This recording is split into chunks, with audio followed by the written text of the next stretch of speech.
Tonight, Howard Thompson has new insight into the rampage of the Washington, D.C. mass killer Aaron Alexis. Yeah, the New York City native may have been targeting the people he thought were torturing him. Howard's been talking to a group that received emails from Alexis just days before he went off.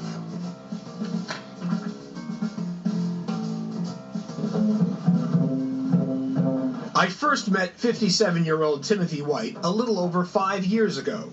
He tells me he's a targeted individual, targeted by electronic low-frequency waves, or ELF. They make him hear voices.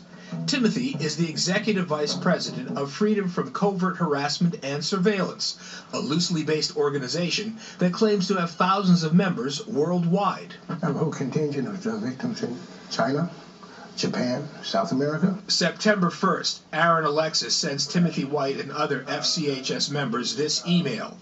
My name is Aaron. I am ex-Navy and have been working as a contractor for the DoD. I have recently come under attack after blowing up at Norfolk Airport.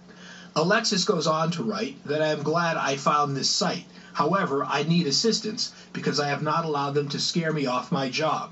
But I fear constant bombardment from the ELF weapon is starting to take its toll on my body. I think I know the specific group in the military that is responsible for developing and assisting the military with. In another email to the FCHS members, Alexis writes, I don't have access to the equipment. However, I do have knowledge of where some of the attacks might be coming from. Aaron Alexis, armed with a shotgun, kills 12 people and wounds 3 others at the headquarters of Naval Sea Systems Command in Washington, D.C. On the barrel was etched the phrase, my ELF weapon. On October 14th, I was contacted by Timothy White. He wanted to talk about the Alexis emails. The day when Aaron Alexis took those people's lives, what was your reaction, Timothy? It's another one. Could you say it's sad, but it's another tragic case of a person that's possibly a victim and manipulating into shooting other people. Last week in Whippany, New Jersey, FCHS members met at a local library. My producer spoke with some of the members. How many of you believe what he was saying?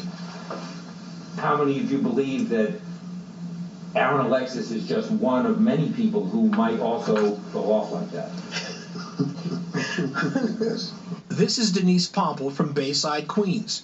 She claims to have met Aaron Alexis 3 years ago. She says he was hearing voices and talking violence back then. He was organizing a group who would start the revolution, you know.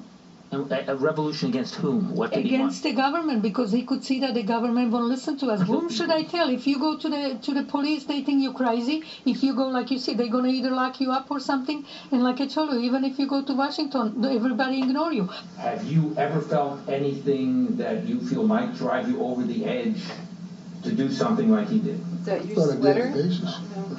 Do people in the general population have any reason to fear the members of your organization? I don't have a reason to fear our members of our organization. They now have a reason to fear the public at large, because this is everywhere. Not just us. Our victims are, to the most part, being restrained from any act because they have networked with people.